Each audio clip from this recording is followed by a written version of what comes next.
Good evening, students. Today we will study about some basic concept of macroeconomics. In basic concept, first we will study about domestic territory. Domestic territory is a very important concept in national income accounting. In layman's language, domestic territory means political frontier of a country. National income accounting में domestic territory का सबसे ज़्यादा या ये कह सकते हैं कि इम्पॉर्टेंट रोल होता है। रीज़न क्या है? क्योंकि अभी इसके बाद हम लोग national income and related aggregate को स्टडी करेंगे नेक्स्ट चैप्टर में। और आप लोगों को पहले से बताया गया होगा, आपके सीनियर्स ने आपको बताया होगा कि नेशनल इनकम क्लास 12 के इकोनॉमिक्स का सबसे टफ चैप्टर माना जाता है। But students, I sure you कि नेशनल इनकम सबसे इजी चैप्टर है, बस उसको ध्यान से पढ़ने की ज़रूरत है। तो उन चीज़ों पे पहुंचने से पहले हमें कुछ बेसिक्स चीज़ें पता होनी चाहिए नेशनल इनकम को पहले कैलकुलेट करने से, जिसमें सबसे पहले आता है डोमेस्टिक टेरिटरी का concept. In layman's language domestic territory means political frontier of a country. किसी भी कंट्री की पॉलिटिकल बाउंड्रीज कहाँ तक हैं, कितनी हैं, उन सारी चीज़ों को हम स्टडी करते हैं डोमेस्टिक टेरिटरी में। तो किसी भी कंट्री की जो पॉलिटिकल फ्रंटायर है, वो फ्रंटायर, वो बाउंड्री डोमेस्टिक टेरिटरी कहलाता है। ठीक है, अब कैसे डिसाइड करें? सपोज़ अगर हम मान के चलें ये इंडिया का मैप है, एक एग्जांपल लेते हैं, ये इंडिया का अगर मैप है, तो इस बाउंड्री के अंदर में आने वाली सारी चीज़ें क्या इंडिया की होंगी? आप कहेंगे बिल्कुल, इंडिया में है तो इंडिया की ही होंगी। लेकिन बहुत सारी ऐसी चीज़ें होती हैं जो इंडिया में होने के बावजूद भी इंडिया की नहीं होती है। सेम उसी तरीके से इंडिया के बाहर अगर कोई कंट्री है, उस कंट्री में क्या उसी कंट्री से रिलेटेड सारी चीज़ें होती हैं? तो इस चीज़ को हम डोमेस्टिक टेरिटरी में पढ़ेंगे। इसीलिए अगले पॉइंट में देखते हैं, in addition to political frontier domestic territory also include, the first point is ship and aircraft owned and operated by normal resident between 2 और मोर कंट्रीज। अब इसी पॉइंट को अगर हम देखें तो ship and aircraft owned and operated by normal resident. Normal resident कौन होता है? एक ऐसा person, the person who reside in a country and doing economic activity for generating profit. एक ऐसा पर्सन जो किसी कंट्री में रह रहा हो और वहाँ पे इकोनॉमिक एक्टिविटी कर रहा हो और प्रॉफिट कमा रहा हो, उसको नॉर्मल रेसिडेंट कहा जाता है। ही और she must be the citizen of a country, but normal resident के केस में हम ये मान के चलते हैं कि ऐसा पर्सन जो किसी कंट्री में रह रहा है और इकोनॉमिक एक्टिविटी कर रहा है प्रॉफिट कमाने के लिए। ठीक है, तो एक ऐसा पर्सन जो शिप और एयरक्राफ्ट चला रहा है या मालिक है बिटवीन 2 और मोर कंट्रीज। भाई हमने इसको माना क्या? हमने इसको माना इंडिया, और ये हम मान लेते हैं रशिया, और ये मान लेते हैं चाइना। तो पहले पॉइंट का क्या मतलब हुआ? पहले पॉइंट का मतलब हुआ शिप एंड एयरक्राफ्ट। ठीक है, कोई ऐसे हवाई जहाज मान लेते हैं, भाई एरोप्लेन, एयर इंडिया की फ़्लाइट एग्जांपल ले लेते हैं। एयर इंडिया की फ़्लाइट जो इंडिया की है, एयर इंडिया इंडियन कंपनी है, और इंडिया की फ़्लाइट रशिया टू चाइना और चाइना टू रशिया अगर ट्रैवल करती है, पैसेंजर्स को लेकर के जाती है, तो वो इंडिया की डोमेस्टिक टेरिटरी का पार्ट होगा। मतलब रशिया और चाइना के बीच में चलने वाली फ़्लाइट से जो भी इनकम जनरेट होगी, वो सारी इनकम कहाँ पे आ जाएगी? इंडिया की डोमेस्टिक इनकम में आ जाएगी।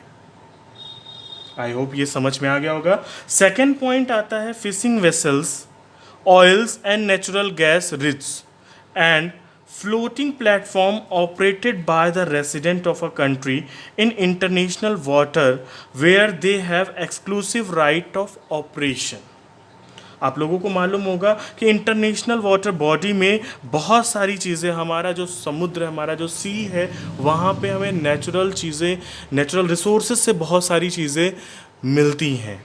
ठीक है, तो इंटरनेशनल वाटर में जो भी सारी चीज़ें हो रही हैं, जैसे फिशिंग हो रही हैं, बड़ी बड़ी नाव जाती, बड़ी बड़ी जहाज़ें जाती हैं मछलियाँ पकड़ने के लिए, या फिर ऑयल एंड नेचुरल गैस के जो भी हमारे खदान हैं, नेचुरल गैस के जो भी रिसोर्सेज हैं जो इंटरनेशनल वाटर बॉडीज़ में फ्लोट कर रहे हैं, वो कहाँ पे आएंगे?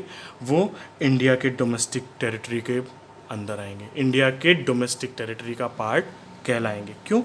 क्योंकि वो इंटरनेशनल बॉडी में, और उसको चलाने के लिए एक राइट है हमारे पास, इसलिए। And third point, embassies, consulates and military established in a country located abroad। ये सबसे इजी पॉइंट है। एम्बेसीज आप लोगों को मालूम है, किसी भी कंट्री से दूसरे कंट्री में जाने के लिए हमें पासपोर्ट और वीज़ा की ज़रूरत पड़ती है, और दूसरे कंट्री में हमें कौन जानता है?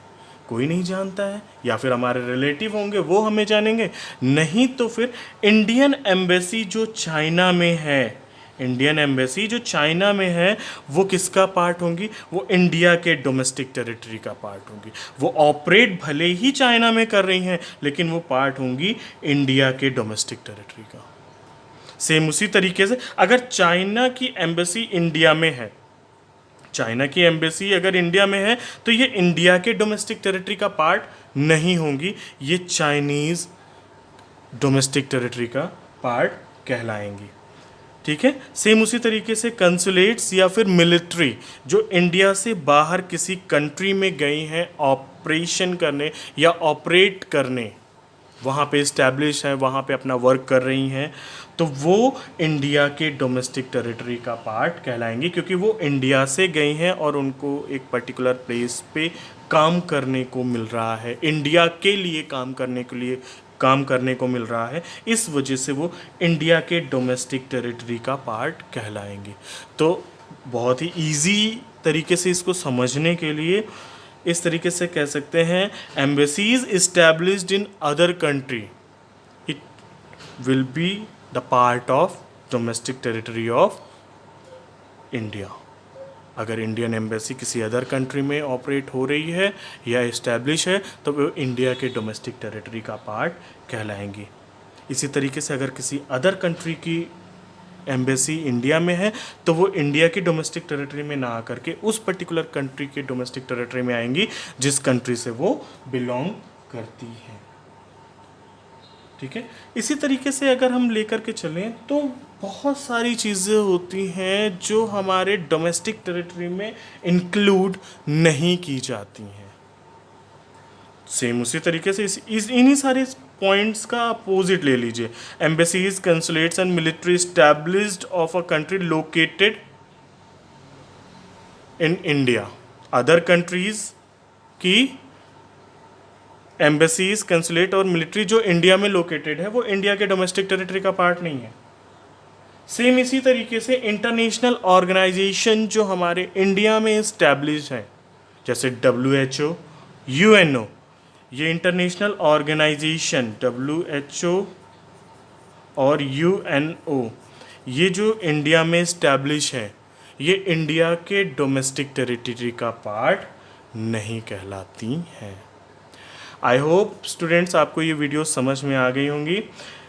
नेक्स्ट वीडियो में हम लोग स्टडी करेंगे नॉर्मल रेसिडेंट एंड सिटीजनशिप।